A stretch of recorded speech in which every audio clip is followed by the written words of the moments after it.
नमस्ते स्टूडेंट्स, मैं विक्रम कुमार यादव आज आपके लिए लेकर आया हूँ एक और इम्पोर्टेंट टॉपिक का नाम है कक्षीय जायरोमैग्नेटिक निष्पत्ति तथा बोर मैग्नेट्रॉन। कक्षीय जायरोमैग्नेटिक निष्पत्ति तथा बोर मैग्नेट्रॉन। तो देखो, इलेक्ट्रॉन कक्षीय गति के कारण उसके चुंबकीय द्विध्रुव आघूर्ण तथा कक्षीय कोणीय संवेग के अनुपात को कक्षीय जायरोमैग्नेटिक निष्पत्ति या फिर इसको कहते हैं घूर्ण चुंबकीय निष्पत्ति भी कहते हैं। तो कक्षीय जायरोमैग्नेटिक निष्पत्ति होती है म्यू एल अपॉन एल। इसकी वैल्यू अपन फाइंड आउट कर चुके हैं, वो होती है E - E upon 2m। Equation number first. इसके द्वारा कणों को चुंबकीय द्विध्रुव आघूर्ण म्यू एल वेक्टर को इसके द्वारा कणों के चुंबकीय द्विध्रुव आघूर्ण म्यू एल वेक्टर को कोणीय संवेग एल वेक्टर के पदों में व्यक्त किया जा सकता है। आगे देखिए ये क्या करना चाहिए। आगे देखिए बोर क्या कहता है। बोर के अनुसार वर्तकाकार कक्षा में गतिशील इलेक्ट्रॉन का कोणीय संवेग एल वेक्टर क्वांटीकृत होता है और परमाणु में इसके संभावित मान h/2π के पूर्ण गुणज होते हैं। अर्थात जो कोणीय संवेग होता है एल वेक्टर, इसको लिख सकते हैं mvr = nh/2π।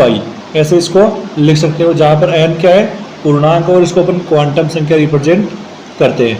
तो समीकरण 1 और 2 से क्या लिख सकता हूँ मैं, mu L upon L vector है तो उसकी जगह म्यू एल = आ जाएगा -E/2m और एल वेक्टर की जगह रख दूंगा nh/2π। यहाँ पर हम नेगेटिव साइन को इंक्लूड नहीं करते हैं क्योंकि नेगेटिव साइन है वो आपकी डायरेक्शन को शो करता है। ओके स्टूडेंट्स, तो यहाँ से मैं बता सकता हूँ कि अर्थात कक्षीय गति में देखो तो यहाँ से म्यू एल वेक्टर हो जाएगा, मेरे पास म्यू एल वेक्टर हो जाएगा n × EH/4πm। अर्थात कक्षीय गति में इलेक्ट्रॉन का चुंबकीय आघूर्ण भी क्वांटीकृत होता है तथा यह EH/4πm के पूर्ण गुणज होता है। या EH/4πm क्या कहलाता है आपका bore magnetron. Then mu L = आ जाएगा n × μb।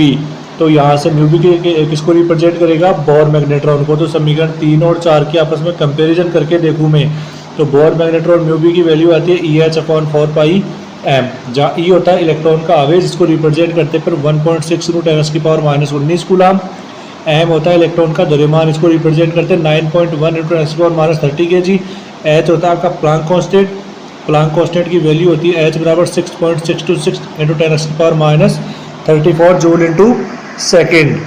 ये सब वैल्यू अगर मैं बोर मैग्नेट्रॉन के फॉर्मूले में रख दूं तो μb = 1.6 × 10⁻19 × 6.62 × 10⁻34 4 × 3.14 पाई का मान हो जाएगा और 1.6 × 10⁻19 कूलम। ये वहाँ से बन जाएगा। तो μb की वैल्यू आ जाएगी अपनी 9.27 × 10⁻14 एम्पियर × मीटर स्क्वायर। तो देखिए यहाँ से स्टूडेंट ये 1.6 ये वाली वैल्यू जो है ये 1.6 × 10⁻19 न होके 9.1 × 10⁻30 kg है, तब जाकर के ये वैल्यू आती है यहाँ पर मेरे पास μb = 9.27 × 10⁻24 एम्पियर × मीटर स्क्वायर। यही थी आपकी बोर मैग्नेट्रॉन की वैल्यू। Okay, thank you.